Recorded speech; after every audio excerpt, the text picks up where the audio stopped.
Are you learning anything on my channel yet? I hope you are. Okay. Yeah. Oop, that popped up. That's kind of cool. You can put your trash bags up in there or whatever. See, I've already slid it out a little bit.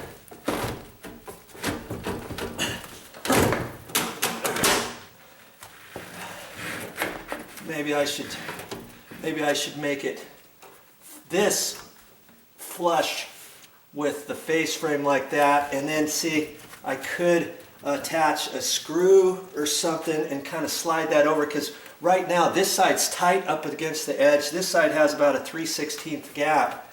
So if I were to push that over just a little bit, it's just wobbling like that. It's not a wheel or anything down here that needs to be shimmed up or the floor is off or anything. You know, I could do something like that. And let's see. Let's just see. I'll keep the camera rolling, so you know there's no funny business going on. Let's just see what happens right there. Okay.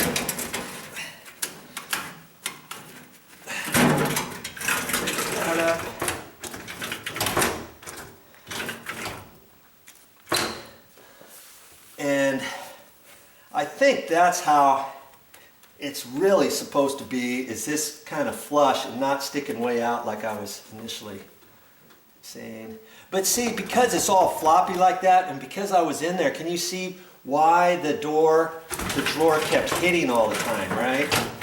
And see, there's a little bit of a fudge on here too, just a little bit of a slop. But if now, because this edge is not going to wiggle, so to speak, I can probably put a screw in over here, drill a hole through here, put a sheetrock screw in there into the side of this cabinet, let's say, and suck it over, and then, you know, maybe put another one over there or something, or maybe even 2 and 2 after I get it pushed over. I probably won't even have to use any shims. I could just take the screw it in a little bit, screw it in a little bit more, and then put 2 there and maybe 1 or 2 over there, and just use the screws and no shims. I don't even really think I need to have any shims, you know. And then that should keep this straight, or at least it should keep it a lot better than how it was before. Okay? So I think I'm ready. I think I know where I want that now. I can pull this out again, lift it up. You see, it's got a little lip right down there at the bottom, right down there, and that goes up over the wheel, and then I can lift up over that and get it out of there.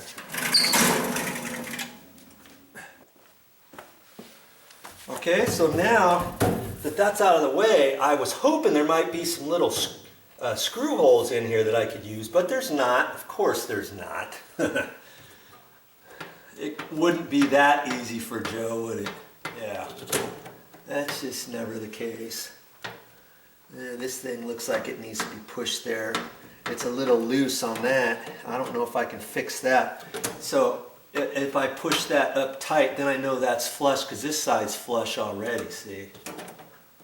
So I don't have to push the whole thing back in there or whatever. I think that's going to be fine where that is. So I think my next step is I'm just going to drill a hole in here, and I'm going to put a sheetrock screw in there. Okay? So I just look on I've got to find my screws, and luckily for me, you know, I just carry a big old box around here, and I've got all kinds of screws in there, and I'll find something. I'll use my little battery operated drill.